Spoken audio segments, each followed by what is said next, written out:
Hello students, in the previous class we analyzed the poem When I Heard the Learned Astronomer. I hope you all understand it well. So today we are going to discuss the message given by the poet and also some of the poetic devices or the literary devices that the poet used in this poem. Okay, so now what is the message of this poem? As I told you in the last class, this poem is a comparison between academic learning and experimental learning. So, what is the difference between academic learning and experimental learning? Academic learning limits only in the classroom and it depends on lectures and textbook. But the experimental learning, it provides opportunities through activities, work experience, problem solvings, etc. Here the speaker doesn't like this type of classroom learning or this type of academic learning. So he is complaining about the lecture and suggesting that science cannot show us the mystical wonder of nature in a classroom. We must experience it for ourselves. For example, in this poem, the astronomer is talking about stars. But in order to get a clear idea, we need to observe it instead of listening someone. Here our speaker is not showing any kind of disrespect towards the astronomer. Keeping all the respect towards him, the speaker reminds us to learn from our reality or to learn by experiencing it. So students, please understand that the message given by the poet is science cannot show us the mystical wonder of nature in a classroom. We must experience it for ourselves.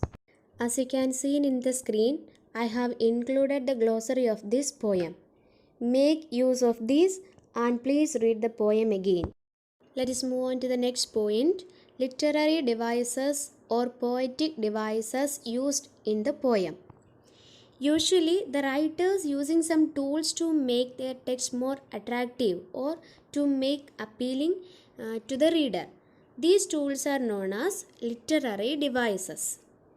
Just imagine that you are participating in a drawing competition in your school and the topic for drawing is your village. What will you do? First, you will draw the sketch of the village. Then after you will use some colors to make it more beautiful.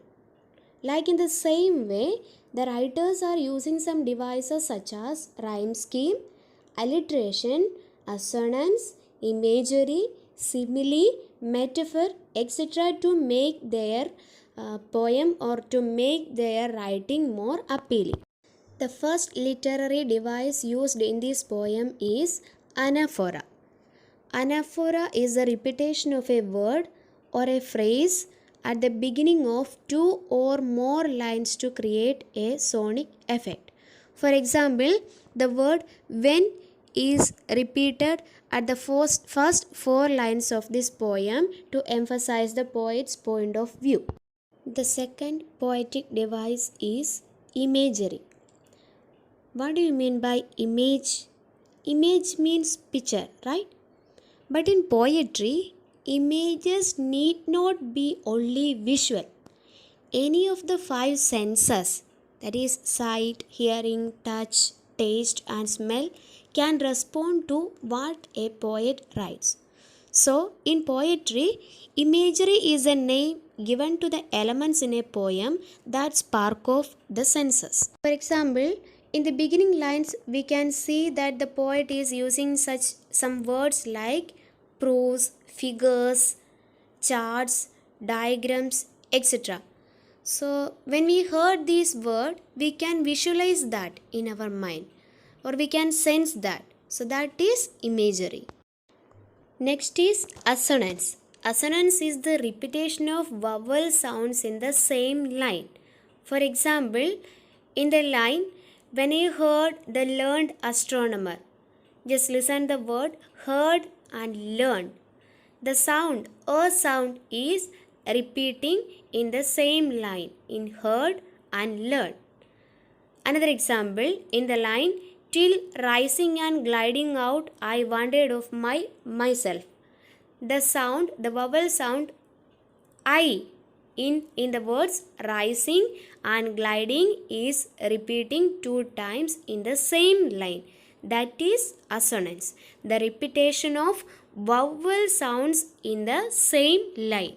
Now you heard about the poetic devices, anaphora, imagery, and assonance used in this poem. There are three more devices are used in this poem. We can discuss that in the next class. I hope you all understand well. Thank you.